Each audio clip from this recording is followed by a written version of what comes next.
Hello friends, good morning. अगर आपको लगता है कि वर्ल्ड के सबसे खूबसूरत और डेवलप कंट्रीज में सिर्फ अमेरिका और यूरोप ही आते हैं, तो ये वीडियो आपके लिए है। Asia is equally beautiful. Japan Asia में एक बहुत ही एडवांस्ड डेवलप्ड कंट्री है, जहाँ हिस्ट्री है, हेरिटेज है, पहाड़, समुद्र, जंगल, टेक्नोलॉजी, सभी कुछ है। जापान को उगते सूरज की भूमि कहा जाता है। यहाँ पर सनराइज सबसे पहले होता है पूरे वर्ल्ड में, सुबह 4 बजे के आसपास। यहाँ पर एम्परर है, प्राइम मिनिस्टर है, 47 प्रांत है, 8 रीजियंस है, 2 धर्म हैं, शिंतो और बुद्धा। 300 बीसी के आसपास यहाँ खेती शुरू हो गई थी, फिर बुद्धिज्म का इफेक्ट शुरू हुआ। फर्स्ट वर्ल्ड वार में जापान अमेरिका के साथ लड़ा था, लेकिन सेकेंड वर्ल्ड वार में अमेरिका के अगेंस्ट में। इसलिए अमेरिका ने 6 और 9 अगस्त 1945 को हिरोशिमा और नागासाकी में एटम बम गिराया था। जापान आज के डेट में 4th लार्जेस्ट इकोनॉमी है। यहाँ पर सर्विस सेक्टर 70% है, लिटरेसी करीब 99% है। भूकंप यहाँ बहुत ज़्यादा होता है, इसलिए जो बिल्डिंग्स है वो भूकंप से प्रोटेक्टेड बनाए जाते हैं। यहाँ पर 4 सीजन्स होते हैं: वसंत, शीत, ग्रीष्म और शरद। बीवा झील यहाँ की सबसे मीठे पानी की झील है। Early in 1603, fishing village called Edo, the Tokugawa shogunate made it political center which changed the city's destiny. 1720 में ईडो became largest city in the world. 13 lakh people lived here. So 1868 में capital shifted from Kyoto to Edo and named Tokyo, literally meaning Eastern capital.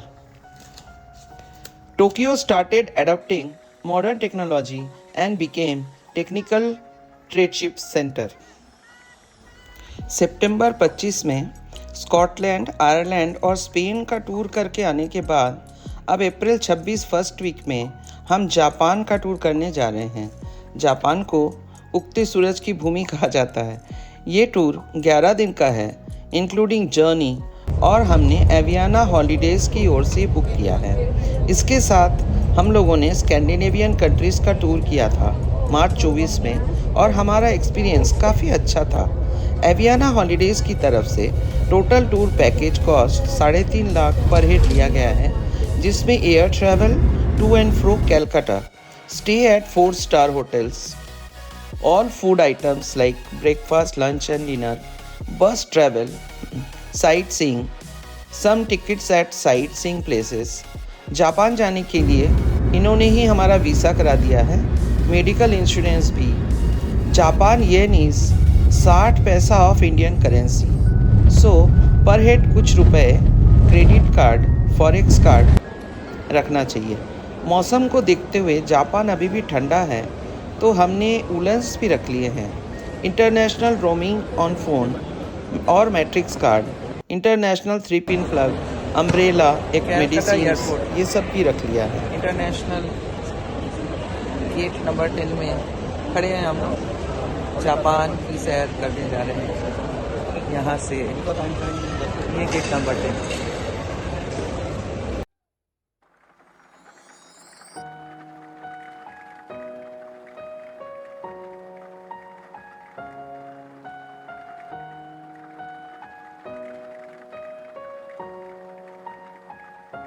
Singapore airlines की flight में बैठ चुके हैं हम लोग, चलते चले जा रहे हैं। हम लोगों का जापान का ट्रिप शुरू हो रहा है। टुडे इज़ 3 अप्रैल 26, और यहाँ से सिंगापुर तक की फ़्लाइट है। वहाँ फिर 2 घंटे बाद ओसाका के लिए फ़्लाइट होगी, जापान के लिए। तो आज हम निकल रहे हैं, कल शाम को 4 बजे तक पहुँचेंगे, और वहाँ पर कई जगह घूमने का प्रोग्राम है। एवियाना हॉलीडेज़ की तरफ से हमने बुक किया है कलकत्ता से। तो भोपाल से वाया दिल्ली हम लोग कलकत्ता परसों आ गए थे हमारे रिलेटिव्स के यहाँ, वहाँ रुके थे, और आज फिर 8 बजे करीब एयरपोर्ट आए हैं। तो वहाँ कई हिस्टोरिकल प्लेसेस हैं, नारा है, हिरोशिमा है, टोक्यो रहेंगे 2 दिन, इस तरह माउंट फुजी है, कई जगह है जहाँ पर हम लोग उनके प्रोग्राम के हिसाब से डेली जाएंगे, घूमेंगे, और जितने भी मेमोरेबल जगह होगी देखेंगे हम लोग, वहाँ आप लोगों के साथ शेयर करेंगे। तो ये 8 दिन का प्रोग्राम हम लोग का आज से शुरू हो रहा है। तो मिलते रहेंगे और सारे प्रोग्राम के बारे में बातचीत करते रहेंगे।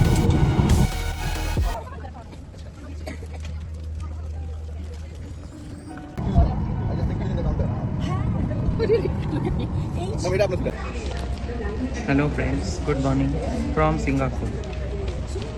सिंगापुर एयरपोर्ट पहुंच गए हम लोग। सुबह के यहाँ के टाइम के हिसाब से 7 बजे हैं अभी, और सिंगापुर 2 घंटे का 2.5 घंटे आगे है। तो अभी 2 घंटे बाद फ़्लाइट है हमारी। पास में ही है ये, तो यहाँ पे उतरे हैं हम लोग।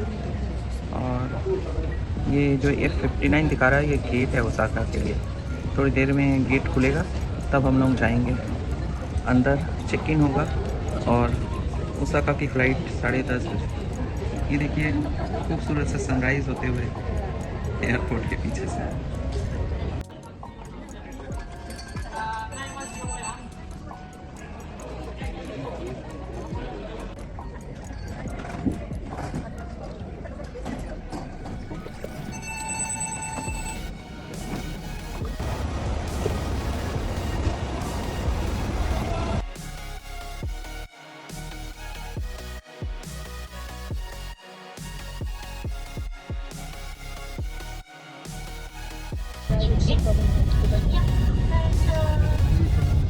Yeah, I hope everyone will be happy in Japan. Thank you so much. And I'm Naomi, and I'm happy to have you in this time. Thank you so much.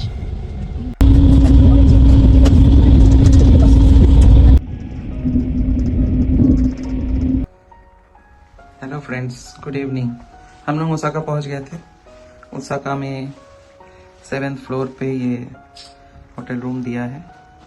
बहुत ही नीट एंड क्लीन है, अच्छा है, सभी तरह की facility है। बाहर का नज़ारा आपको दिखाती हूँ। ये देखिए पूरा समुंदर है और कई फैक्ट्रीज है। हम लोग आ रहे थे तब सारी फैक्ट्रीज दिखा रहे थे यहाँ पे। ये शिप्रा दी है, मेरे साथ है रूम पे। हेलो, हाय। जापान में ऑटोमेशन बहुत पहले से हो गया था। ये देखिए जो टॉयलेट वगैरह है, hot water, cold water, even ये शीट में भी, और ये ऑटोमेटिक सारे इसके कंट्रोल्स हैं। और यहाँ पे दिया हुआ है उसका कहाँ पर क्या है, क्या किसके सिंबलाइज करता है। अभी तक मैं सीख ही रही हूँ।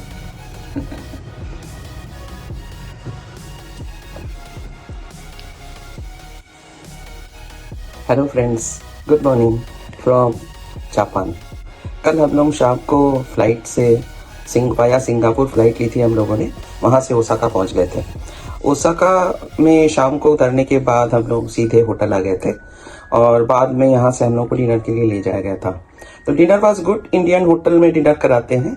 जैसा कि मैंने पहले भी बताया कि हम लोग एवियाना हॉलीडेज की तरफ से करीब 8-9 दिन का टूर है ये जापान का, जिसमें ओसाका में हम उतरे हैं। आज हम लोग यहाँ से नारा जाएंगे। नारा एक बहुत ही हिस्टोरिकल और ब्यूटीफुल प्लेस है। 710 BC के पहले नारा ही यहाँ का कैपिटल हुआ करता था। एक्चुअली ये जो चूंकि जापान एक पूरा समुंदर के बीच में बसा हुआ एक कंट्री है, तो जब ये बहुत पहले मतलब सेंचुरीज के पहले 710 BC और उसके भी पहले फिशिंग यहाँ का जो मेन सोर्स ऑफ इनकम और मेन वर्क कल्चर हुआ करता था। तो उस समय नारा वाज वेरी डेवलप्ड, और नारा को वहाँ के किंग ने कैपिटल बनाया हुआ था। और नारा में अभी हम लोग जाएंगे, देखेंगे, आप लोगों को भी दिखाएंगे। करीब 1400-1500 डियर्स जो है यहाँ पर पूरा शहरों में मूव करते हैं, पूरे शहर में। और वहाँ पे एक राइस क्रैकर मिलता है, वही उनको खिला सकते हैं। जैसे कि जापान एक कल्चरल हेरिटेज है, तो यहाँ जो हिरन है वो भी हम जाएंगे तो ऐसे सर करके, जैसे यहाँ के लोग नमस्ते ऐसे कहते हैं, तो वो लोग भी कहते हैं whenever we give that cracker to them, तो they will bow their head like this. तो पूरे रास्ते में कल्चरल हेरिटेज देखने को मिलेगा, आप लोगों को भी दिखाएंगे। होटल रूम अच्छा है, दिखाया मैंने। और अभी जा रहे हैं ब्रेकफास्ट के लिए, देखते हैं कैसा ब्रेकफास्ट क्या है, अच्छा ही होगा। और hotel is good, very comfortable. और मौसम भी यहाँ पे अभी ठीक है। नारा की दूरी करीब 1.25 घंटे लगना चाहिए यहाँ से। और टेम्परेचर जो है सूदिंग है। कल रात को हल्की बूंदाबांदी हुई थी, ऐसी बहुत ज्यादा बारिश, लेकिन बारिश जैसे नारा में भी प्रेडिक्शंस है तो कभी भी हो सकता है। तो we are always carrying umbrella, और रेनकोट टाइप का कुछ है वो भी ले लिया है, जर्किन भी लिया है। देखते हैं ठंड कितनी होती है। और चलिए आज की जर्नी मतलब पूरे जापान की जर्नी यहाँ से शुरू करते हैं और बहुत एंजॉयबल होने वाला है। It has a dream come true for me. Bullet train में भी बैठेंगे हम लोग, बचपन से ही सुनते आ रहे थे बुलेट ट्रेन होता है, बहुत सुंदर होता है, बहुत फास्ट चलता है। तो बुलेट ट्रेन में चढ़ेंगे 2 दिन बाद। तो यहाँ की जर्नी शुरू करते हैं और आप लोगों को धीरे धीरे पूरा यहाँ का हिस्ट्री, कल्चर और कहाँ कहाँ हम जाएंगे, पूरे डेस्टिनेशन।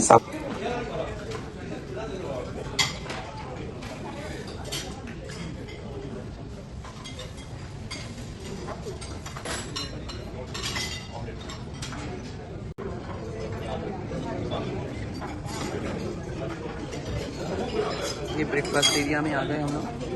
देखिए ब्रेकफास्ट का सारा आलम कॉन्टिनेंटल बहुत तरह के हैं। ये मैंने कुछ ले लिया है, ऑरेंज जूस, फ्रूट स्कर्ट और यहाँ पे एक ब्रेड सॉसेज। निकल गए हैं हम लोग नारा के लिए।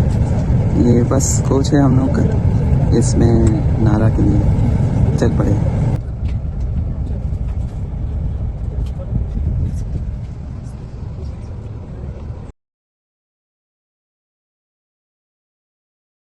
Last there, then I came back to Japan. I'm enjoying guided now. Okay, thank you so much.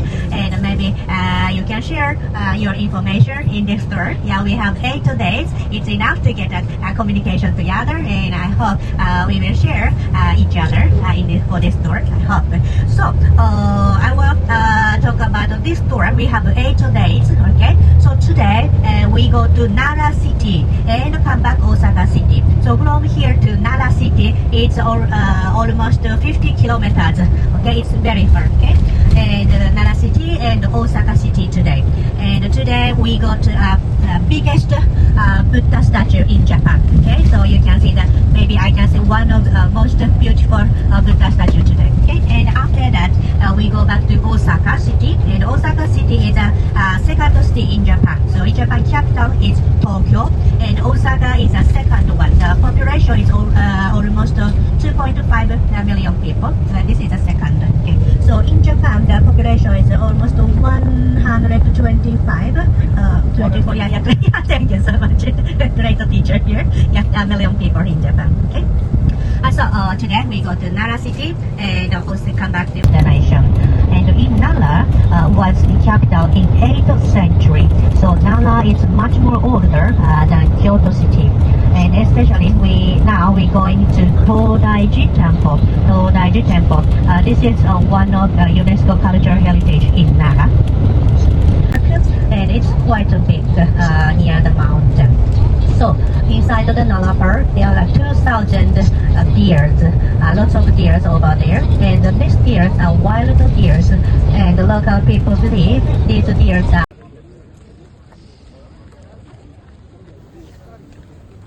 तो फ्रेंड्स हम लोग डियर पार्क पहुंच गए हैं। ये डियर पार्क 140 साल करीब पुराना है। 1880 में ये शुरुआत की गई थी। करीब 1400 डियर्स यहाँ पब्लिकली फ्रीली वॉक अराउंड करते रहते हैं। ये पूरे रोड के ऊपर स्प्रेड किए गए हैं। देखिए बाजू बाजू में शॉप्स भी हैं जो फूड के लिए कोई भी अपना खरीद सकता है, खा सकता है। ये बो करते हैं सबके सामने, देखिए बो कर रहे हैं। डियर की इंपॉर्टेंस यहाँ पर यह है, जापानीज कल्चर में देवी या देवता सफ़ेद डियर पर सवार होकर यहाँ आए थे। तब से deer is sacred. According to Shinto legend, Kasuga Taisha shrine messenger of god थे। इन डियर्स को राइस क्रैकर खिलाना पड़ता है, जो एक पर्टिकुलर क्रैकर वहाँ मिलता है। मेल डियर से दूर रहने को कहा जाता है क्योंकि उनके सिंग होते हैं, कभी भी वो गुस्सा होने पर अटैक कर सकते हैं। एक एक करके राइस क्रैकर देना है। सारे एक साथ निकालने से ये लोग सारे इकट्ठे झुंड में आ सकते हैं और परेशानी हो सकती है।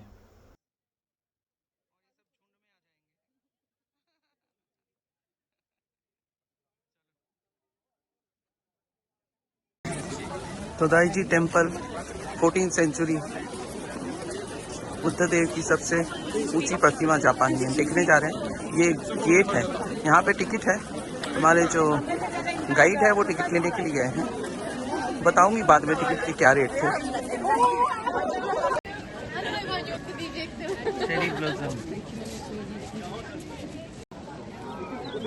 तोदाईजी टेम्पल प्रवेश द्वार।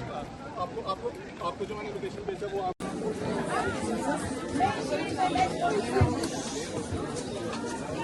Oh how beautiful. देखिए फ्रेंड्स, 1200-1300 साल पुराना ये स्ट्रक्चर इतना खूबसूरत है। ये भी एंट्रेंस, यहाँ से हम लोग आए और यहाँ जा रहे हैं अंदर। चेरी ब्लॉसम के बीच बीच में ही पेड़ दिखाई दे रहे हैं। ये देखिए, ये वाइट। कल जाएंगे पूरा गार्डन देखने। चलिए अंदर चलते हैं। नारा में 8 यूनेस्को वर्ल्ड हेरिटेज साइट है। कोफुकुजी टेम्पल और सबसे फेमस टेम्पल है थोदाईजी टेम्पल, जहां हम हैं। टेम्पल बहुत बड़ा है। अंदर से 2 सेंट्रल हॉल है, लेक्चर हॉल है, म्यूजियम है। एंट्री फी तो फ्री है, लेकिन एक गोल्डन हॉल है जिसके अंदर 500 यान देकर जाया जा सकता है। एक पगोड़ा बन रहा है यहाँ पे 5 स्टोरीज, जो 2031 में कंप्लीट होगा। ये जो टेम्पल है, इसमें ये एक्चुअली पूरा लकड़ी का बनाया हुआ है और इसमें कोई कील नहीं लगाई गई है। जो बुद्धा की स्टैचू देखी आप लोगों ने, ये वर्ल्ड की सबसे बड़ी ऊंची ब्रॉन्ज स्टैचू है और जापान की भी सबसे ऊंची स्टैचू है। ये तोदाईजी टेम्पल में देखिए कितनी भीड़ है। दुनिया भर के लोग यहाँ पर मंदिर को, बुद्धा की स्टैचू को, ये कल्चरल हेरिटेज को देखने के लिए आते हैं। हम लोग लंच के लिए आ गए हैं रेस्टोरेंट में। खाली है, इंडियन, ये सब हमारे ग्रुप के लोग हैं, सभी 21 पीपल। ये लंच थाली है, तंदूरी रोटी, सैलेड, दाल, चिकन और मिक्स वेज।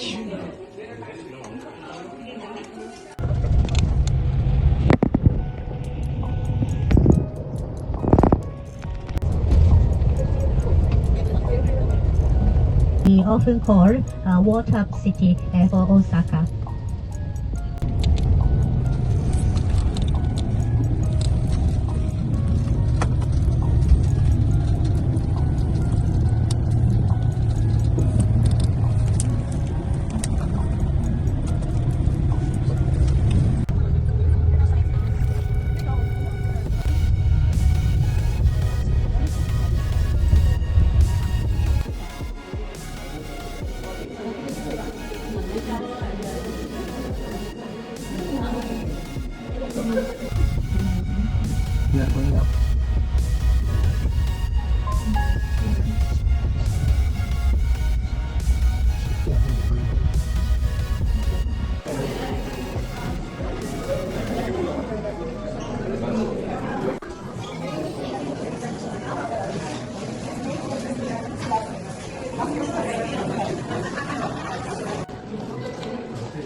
स्काई टावर में ऊपर तक पहुंच गए हम लोग। ये देखिए, लिफ्ट जो जा रही है ना, वहीं से आए हैं हम। एक आने के लिए है ये, एक जाने के लिए।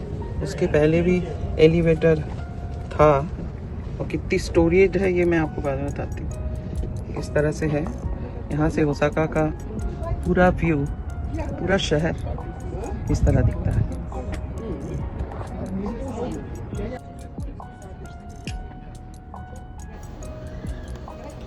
Osaka Sky Tower is open from 9:30 a.m. to 6 p.m. Ticket is 2000 yuan for adults.